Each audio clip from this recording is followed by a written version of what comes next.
Dear students, आज के video lecture में मैं फोर्थ सेम मैकेनिकल इंजीनियरिंग के छात्रों के लिए हाइड्रोलिक्स एंड न्यूमेटिक्स के चैप्टर 6 छठवें चैप्टर यानी वाटर टरबाइन एंड पंप्स के बारे में डिस्कशन करूंगा। यानी उसके बारे में एक्सप्लेन करूंगा कि पंप और टरबाइन होती क्या है, कहाँ कहाँ उपयोग की जाती है, कौन कौन सी टरबाइन होते हैं, कौन कौन से पंप होते हैं और उनसे जो भी रिलेटेड जो भी और भी चीज़ें हैं वो सब आपको यहाँ पर बताया जाएगा। तो वाटर टरबाइन, एक है वाटर टरबाइन और एक होता है वाटर पंप। देखो, टरबाइन और पंप जस्ट अपोजिट होते हैं। टरबाइन क्या होता है? टरबाइन द्रव की गतिज ऊर्जा या दाब ऊर्जा, किसी भी प्रकार की ऊर्जा का उपयोग करके, मोस्टली दाब ऊर्जा और गतिज ऊर्जा का उपयोग करके मैकेनिकल एनर्जी में कन्वर्ट करता है। यानी टरबाइन का जो फंक्शन होता है वो द्रव की दाब ऊर्जा और गतिज ऊर्जा का उपयोग करके मैकेनिकल एनर्जी में कन्वर्ट करना। किस फॉर्म में? रोटेटिव मोशन के फॉर्म में। यानी टरबाइन का रोटर जब घूमता है तो रोटेटिव मोशन मिलती है और उस रोटेटिव मोशन से हम कुछ भी काम कर सकते हैं। चाहे उसको हम अल्टरनेटर चला सकते हैं, चाहे कोई भी और मशीन चला सकते हैं। अल्टरनेटर चलाते हैं, जैसे हाइड्रोइलेक्ट्रिक स्टेशन में अल्टरनेटर को घुमा के हम इलेक्ट्रिक जनरेट कर सकते हैं। तो ये तो टरबाइन का फंक्शन है। पंप का क्या फंक्शन है? पंप मैकेनिकल एनर्जी देके, पंप को हम किसी प्राइम मूवर से चलाते हैं, चाहे वो रेसिप्रोकेटिंग मोशन करे, लीनियर मोशन करे, चाहे रोटेटिव मोशन करे, क्योंकि मोशन दो ही फॉर्म में होती है, आइदर लीनियर और रोटेटरी। तो इस दोनों फॉर्म में हमें मैकेनिकल एनर्जी इन्हीं दो फॉर्म में ही मिलती है।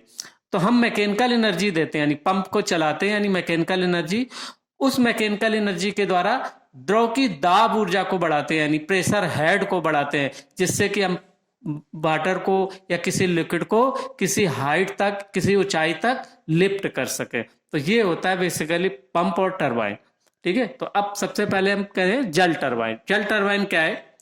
कि जल टरबाइन वह मशीन है जो पानी की दाब ऊर्जा या गतिज ऊर्जा को मैकेनिकल एनर्जी में कन्वर्ट करता है। ठीक है, और जल टरबाइन बेसिकली इसका फंडामेंटल क्या होता है, आइडिया क्या होता है, कैसा यूज करते हैं कि जल टरबाइन जल पहिए, यानी जल पहिए का मतलब कि एक पहिया होता है जिसको घुमाते हैं जल में डाल के, जिससे कि उसकी जो ऊर्जा या उस पर हम किसी बेग से पानी देते हैं या प्रेशर से देते हैं तो वो हम पहिया घूमने लगता है, तो घूमता है तो हमें रोटेटिव मोशन मिलती है।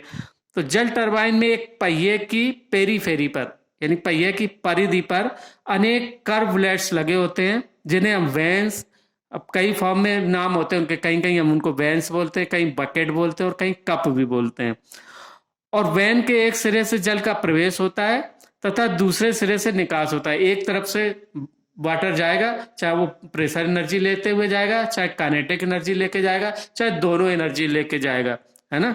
तो प्रवेश करता है, दूसरे से निकास होता है। तो बीच में जो उनके वेंस में थ्रस्ट लगता है, उस थ्रस्ट के कारण ही जो धक्का लगता है उसके कारण ही पहिया रोटेटिव मोशन करता है। ठीक है, तो उस पहिए को, जिसकी परिधि पर अनेक फैंस, बकेट या कप लगे होते हैं, उस पहिए को हम नाम देते हैं इम्पेलर, रनर या रोटर। कहीं कहीं इम्पेलर बोलते हैं, कहीं रनर बोलते हैं और कहीं रोटर से भी जाना जाता है। तो ये जनरल उसकी वर्किंग हो गई टरबाइन की। तो देखो, अब उसमें भी दो तरीके का होता है, या तो टरबाइन का रोटर जो है इंपल्सिव फोर्स के कारण चलता है तो वो कहलाती है इंपल्स टरबाइन, या रिएक्टिव फोर्स के कारण रोटेट होता है, इसको हम कहते हैं रिएक्शन टरबाइन। तो ये अभी आगे हम बताएंगे क्या होती है impulse turbine and reaction turbine. ठीक है भाई, तो अब इनका हम क्लासिफिकेशन कैसे करते हैं टरबाइन का। तो जनरली जल टरबाइनों का वर्गीकरण हम निम्न आधार पर करते हैं। सबसे पहला है कि रनर में प्रवेश करते समय पानी की ऊर्जा की स्थिति के आधार पर, कि ऊर्जा जो है कंप्लीट वेलोसिटी में बदल दी जाए या दाब और काइनेटिक एनर्जी दोनों लेके प्रवेश किया जाए। तो इसी के कारण देखो, अभी हमने बोलता है ना कि इंपल्सिव फोर्स या रिएक्टिव फोर्स, दो ही से रोटर घूमता है। तो सबसे पहले होती है इंपल्सिव और वेलोसिटी टरबाइन, यानी ये टरबाइन हाई हेड तथा कम मात्रा में उपलब्ध जल के लिए प्रयुक्त होती है। कि जैसे पहाड़ों आदि में बहुत ऊंचाई पर कोई पानी भरा हुआ है, वहां से एक झरना चल रहा है, तो उस झरने को हमने क्या किया, एक पाइप के अंदर फिट कर दिया, कन्वर्ट करके पाइप के अंदर से होकर गुजारा, आगे जाके हमने उसमें नोजल लगा दी और टरबाइन के वेंस में रोटर की तरफ उसको खोल दिया, तो सारी दाब ऊर्जा काइनेटिक एनर्जी में कन्वर्ट होगी और वेंस पर जब वो थ्रस्ट मारेगा तो उससे रोटर घूमने लगेगा।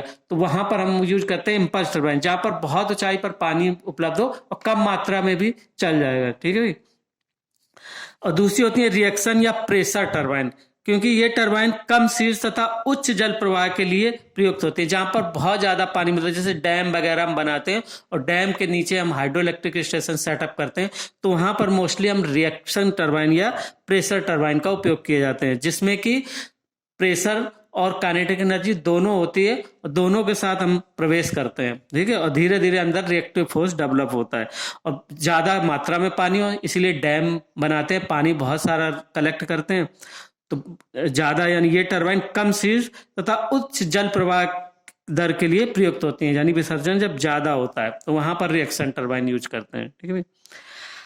अब टरबाइन में जल प्रवाह या विसर्जन के आधार पर जो उसके अंदर जल प्रवाह होता है और उसके बाद विसर्जन होता है, तो उसके अनुसार क्या होती है, एक तो होती है tangential flow turbine, radial flow turbine, axial flow turbine and mix flow turbine, ठीक है। ये फ्लो के आधार पर उनका नाम हो गया। अब ये टरबाइन भी आइदर इंपल्स भी हो सकती है, आइदर रिएक्शन भी हो सकती है, ठीक है। ये तो प्रवाह के नेचर के आधार पर क्लासिफिकेशन है।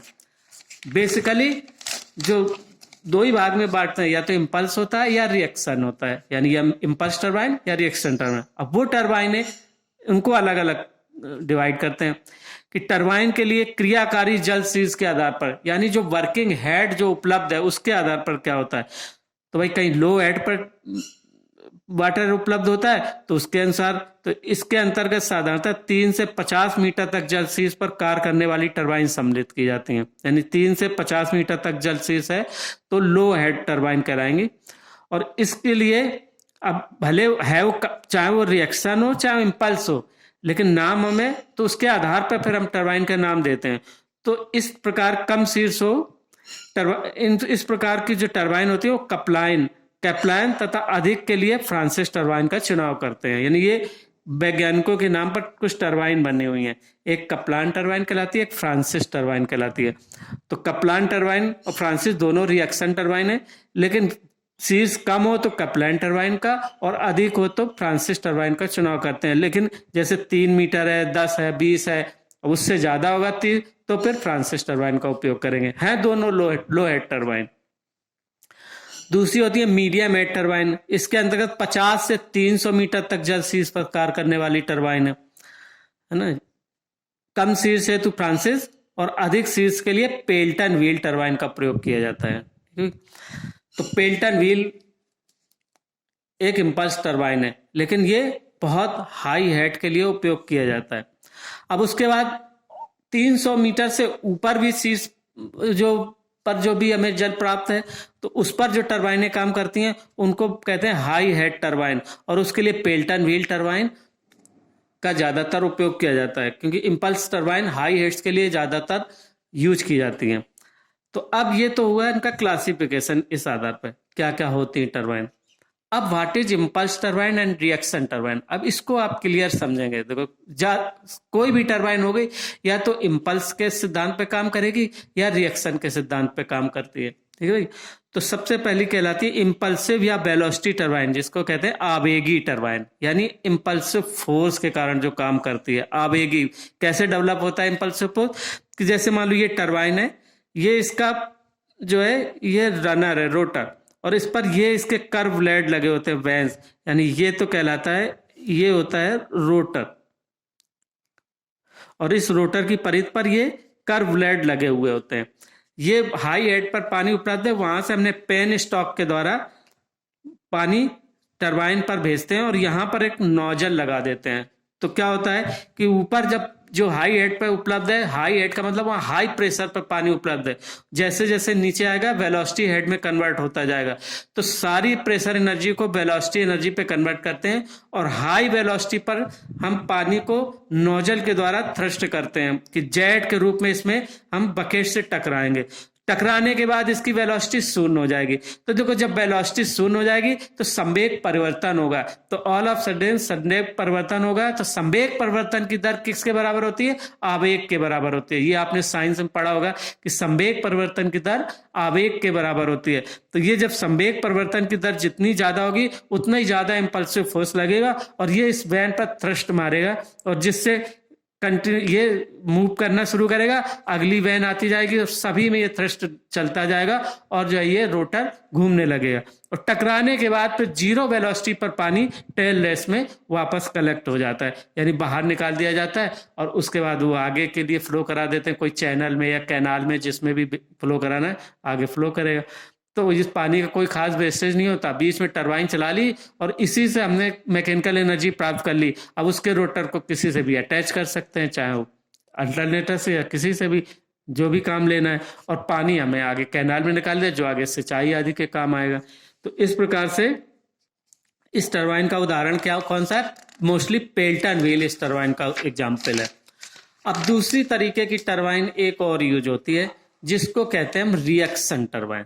रिएक्शन टरबाइन या इसको कहते हैं हम प्रेशर टरबाइन, क्योंकि इसमें सारी दाब ऊर्जा को गतिज ऊर्जा में नहीं बदलते। दाब ऊर्जा और गतिज ऊर्जा, कुछ प्रेशर और कुछ वेलोसिटी पर पानी एंटर करता है, जो कि फिर अब इसमें इसीलिए दो तरीके के वेन्स यूज किए जाते हैं। तो कोई एक तो ये अंदर जो ये वाला सर्किल है, तो कोई इसका आप फिगर देखें गौर से, तो ये जो सर्किल है इसमें जो बकेट लगे हुए हैं ये तो रनर फलक हैं, यानी रोटर वेन्स कहलाती हैं, क्योंकि ये रोटर में लगी हुई है। इस पहिए की इस रोटर, ये रोटर है, इस रोटर की परिध पर ये बकेट्स लगी हैं, वेन्स लगी हैं, तो ये कहलाएंगी रोटर वेन्स।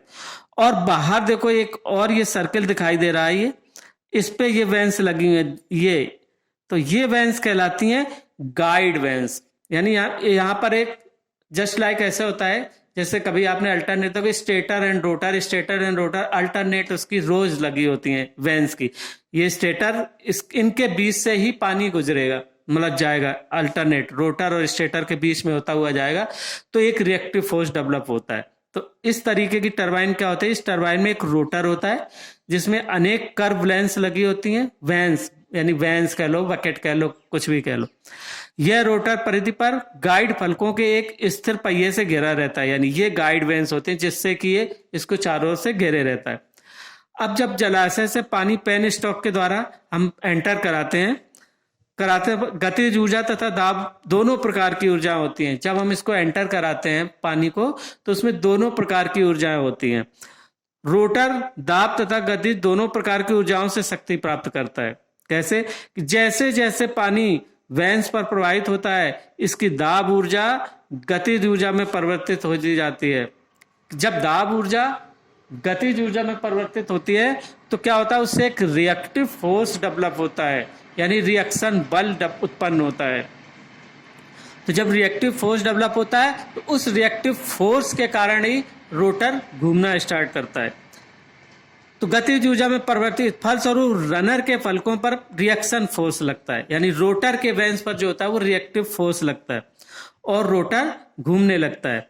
अंत में रनर से पानी हाई स्पीड से बाहर निकलता है, क्योंकि यहाँ पर क्या होता है कि धीरे धीरे गतिज ऊर्जा बढ़ती जाती है। जैसे जैसे गतिज ऊर्जा दाब ऊर्जा गतिज ऊर्जा में कन्वर्ट होती है तो उस कन्वर्जन के दौरान रिएक्टिव फोर्स भी डेवलप होता है। क्यों? क्योंकि अल्टरनेट यहाँ पर गाइड वेन्स और रोटर वेन्स के बीच से पानी जाएगा तो दाब ऊर्जा कम होती जाएगी और गतिज ऊर्जा बढ़ती जाती है। तो इससे एक रिएक्शन फोर्स डेवलप होता है और इस रिएक्शन फोर्स के कारण ही रोटर घूमना शुरू होता है और हमें मैकेनिकल एनर्जी प्राप्त होती है। तो जैसे जैसे गुजरता है स्पीड बढ़ती जाती है, तो हाई स्पीड पर यानी जो पानी जो निकलता है बाहर उच्च गति से बाहर निकलता है। तो इस प्रकार टरबाइन के निकास पर दाब प्रवेश से बहुत कम होता है, यानी जो निकास पर जो दाब होगा वो प्रवेश से और कम होगा, क्योंकि यहाँ पर तो प्रेशर और काइनेटिक एनर्जी दोनों होती जब प्रवेश करता है, और लेकिन जैसे जैसे रोटर और गाइड वेन्स के बीच से गुजरेगा ये टोटली काइनेटिक एनर्जी में कन्वर्ट हो जाएगा, तो प्रेशर कम होता जाएगा। तो जो प्रवेश पर दाब होता है यानी प्रेशर होता है, निकास पर प्रेशर बहुत कम हो जाता है। तो कम होता है इसलिए आवश्यक है कि टरबाइन को एक एयर टाइट केसिंग में बंद होना चाहिए तथा रनर में पानी पूरा भरकर प्रवाहित होना चाहिए, ठीक है, नहीं तो वैक्यूम क्रिएट हो जाएगा। तो प्रवेश से बहुत कम होता है इसलिए आवश्यक है टरबाइन को। तो क्यों? अब देखो मल्टीपल चॉइस क्वेश्चन ऐसे बना दिया जाए कि टरबाइन के को एक एयर टाइट केसिंग में बंद क्यों होना चाहिए। अब कई ऑप्शन हो सकते हैं कि प्रवेश के समय दाब, निकास के समय दाब प्रवेश से बहुत कम होता है, गति बहुत कम होती है, ये ऐसे 4 ऑप्शन होंगे, तो गति नहीं, यहाँ पर क्या होता है, दाब कम होता है और गति ज्यादा होती है रिएक्शन टरबाइन के केस में। और इंपल्स टरबाइन के केस में क्या होता है कि हाई वेलोसिटी पर एंटर करता है, यानी वेग ज्यादा होता है और निकलते समय वेग शून्य हो जाता है। ठीक है, तो ये जस्ट उल्टा है, वहां पर लो वेलोसिटी पर जीरो वेलोसिटी पर पानी बाहर निकलता है, यहाँ हाई वेलोसिटी पर पानी बाहर निकलता है और प्रवेश की अपेक्षा दाब बहुत कम होता है।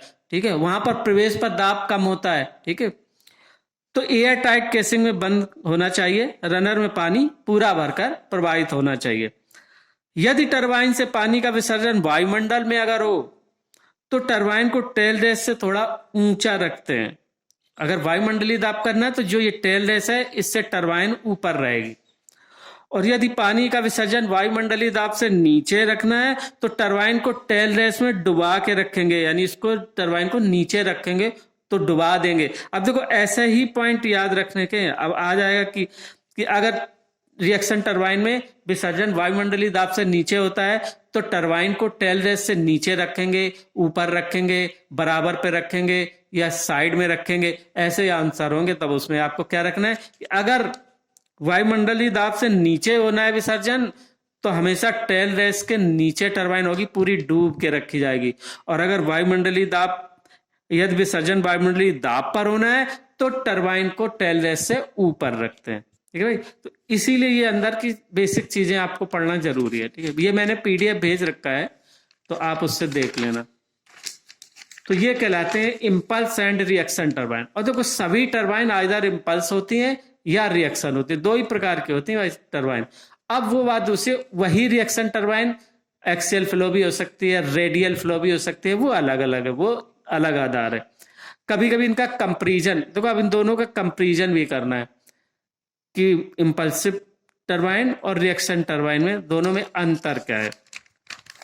तो देखो भाई, इंपल्स टरबाइन क्या होता है कि पानी की संपूर्ण ऊर्जा टरबाइन में प्रवेश से पहले ही गतिज ऊर्जा में बदल जाती है, क्योंकि हाई हेड पर पानी उपलब्ध होता है और इसको पेन स्टॉक से लाते हैं और नोजल लगी होती है, नोजल के थ्रू हम रोटर बेंच पर इसको थ्रस्ट करते हैं तो सारी दाब ऊर्जा गतिज ऊर्जा में बदलती है, हाई वेलोसिटी से एंटर कराते हैं। ठीक है, हाई वेलोसिटी पे एंटर होती है इंपल्स टरबाइन और लो वेलोसिटी पे यानी जीरो वेलोसिटी पर बाहर निकलता है।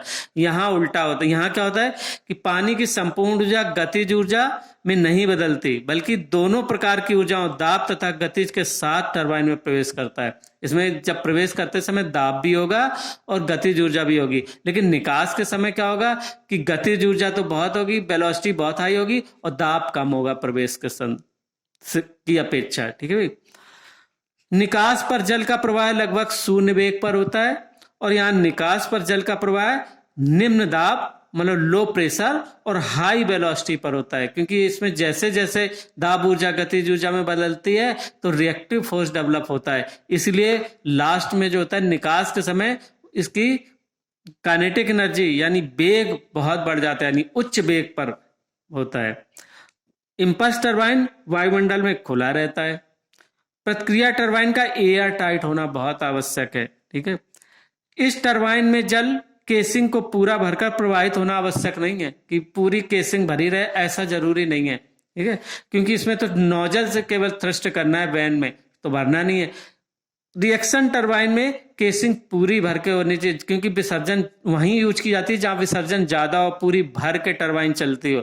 इसीलिए जहां पर डैम बना होता है, बहुत ज्यादा मात्रा में पानी होता है, विसर्जन अच्छा होता है, वहीं पर इसको यूज करते हैं रिएक्शन टरबाइन को। इसमें केसिंग का जल से पूरा भरकर प्रवाहित होना आवश्यक है। ठीक है, क्योंकि हाई डिस्चार्ज पर ही काम करती है, क्योंकि जैसे जैसे प्रेशर और काइनेटिक एनर्जी में जब कन्वर्ट करेंगे कि रोटर और गाइड वेंस के बीच से होकर गुजरेगा तभी रिएक्टिव फोर्स डेवलप होगा। आवेगी टरबाइन जल के हाई हेड पर ही कार्य करते हैं, कि जैसे पहाड़ों आदि में बहुत ऊंचाई पर पानी प्राप्त है तो वहां से नीचे ले आएंगे। टरबाइन के छोटे छोटे रूप भी होते हैं पहाड़ों पे, कि जल पहिए के रूप में यानी वाटर व्हील के रूप में यूज करते हैं, कि उसको घुमा लेते हैं और अपने छोटे मोटे काम करते हैं। कि जैसे नीचे किसी थोड़ा सा प्लेन जगह मिली पहाड़ी पर, वहां पर उनका घर है और सब बहुत ऊपर से एक झरना चल रहा, तो उस झरने को ऐसा सेट करते हैं टनल सी बना के और उस पे पाइप को सीधे अपने पंचक्की टाइप की जो कहलाते हैं उनमें लगा लेते हैं, तो छोटा सा अल्टरनेटर लगा के अपने वर्क को बिजली भी उत्पन्न कर लेते हैं, उसी से रोटर से अटैच करके एक चक्की भी लगा लेते हैं, चक्की भी चला लेते हैं। तो ऐसे पहाड़ी इलाकों में ये ज़्यादा यूज की जाती हैं इम्पल्सिव टरबाइन, छोटी भी होती हैं बड़े रूप में भी होती हैं। हाँ भाई, तो ये हाई हेड पर ही काम करते हैं और प्रतिक्रिया टरबाइन जल के मध्यम या निम्न शीर्ष पर भी काम कर सकती हैं। पानी की कम मात्रा उपलब्ध होने पर भी चलाई जा सकती है, भाई थोड़ी होगी तो पाइप से आके नोजल से देंगे, छोटे मोटे काम कर लेंगे, उसमें भी चलाई जा सकती है। पानी का पर्याप्त मात्रा में उपलब्ध होना आवश्यक है, क्योंकि यहाँ रिएक्टिव फोर्स डेवलप होना है, तो पूरा भर के केसिंग ही चलना चाहिए। टरबाइन की क्रिया जल के इंपल्सिव फोर्स से प्राप्त होती है, और यहाँ पर जो टरबाइन की क्रिया दाब ऊर्जा के गतिज ऊर्जा में बदलने से प्राप्त रिएक्टिव फोर्स, यानी दाब ऊर्जा गतिज ऊर्जा में बदलने से, जब दाब ऊर्जा गतिज ऊर्जा में बदलती है तो उस समय रिएक्टिव फोर्स डेवलप होता है, तो उसके कारण ये चलती है। तो यानी जो भी इसमें प्राप्त होती है, यानी इस टरबाइन के रिएक्शन टरबाइन की जो क्रिया होती है वो दाब ऊर्जा के गतिज ऊर्जा में बदलने से प्राप्त रिएक्टिव फोर्स द्वारा होती है। जबकि इंपल्स टरबाइन में क्या होता है कि जो इंपल्सिव फोर्स है, यानी हाई स्पीड पे हमने थ्रस्ट कराया, लो स्पीड यानी संवेग परिवर्तन हुआ, और संवेग परिवर्तन की दर लगाए गए आवेग बल के बराबर होती है, तो यानी इंपल्सिव फोर्स डेवलप होता है, क्योंकि वहां पर संवेग परिवर्तन होता है। तो अब इन्हीं रिएक्शन और इंपल्स टरबाइन के कुछ एग्जाम्पल हैं जो आपके सिलेबस में, जैसे कि Pelton wheel turbine, Francis turbine और कपलान टरबाइन। क्योंकि कपलान टरबाइन और फ्रांसिस टरबाइन तो जो है मोस्टली वो है रिएक्शन टरबाइन, और जो पेल्टन व्हील टरबाइन है वो कहलाती है इंपल्स टरबाइन। तो जो पेल्टन व्हील है उसका क्रिया सिद्धांत इंपल्सिव टरबाइन के वर्किंग प्रिंसिपल के तरीके का होगा, और वो रिएक्टिव फोर्स काम करता है उसके अनुसार होगा। तो ये अब आपको हम कल के लेक्चर में आपको समझाएंगे ये तीनों टरबाइन कैसे काम करती हैं, और उसके बाद फिर इनकी कुछ डेफिनीशंस हैं कि विशिष्ट जल शीर्ष है, कैविटेशन है, और क्या कहते हैं स्पेसिफिक स्पीड है। तो ये सारी टरबाइन के बारे में फिर हम नेक्स्ट वीडियो लेक्चर में आपको डिस्कस करेंगे कि यूनिट स्पीड क्या होती है, यूनिट पावर क्या होता है, यूनिट डिस्चार्ज, स्पेसिफिक स्पीड। ठीक, तो ये तीनों turbine Pelton wheel, Francis and Kaplan turbine की वर्किंग प्रणाली, क्योंकि उनके बारे में पढ़ना जरूरी है। भले मल्टीपल चॉइस क्वेश्चन हो गया, हो सकता है पेल्टन व्हील का दे दे कि पेल्टन व्हील टरबाइन में जल प्रवेश करता है हाई स्पीड पे, लो स्पीड पे, हाई प्रेशर पे, ऐसे दिए होंगे ऑप्शन, उसी से आपको सेलेक्ट करना होगा। ठीक है भाई, तो इसलिए जो हमने PDF भेजा इसको अच्छे से पढ़ लीजिएगा। Okay, thank you.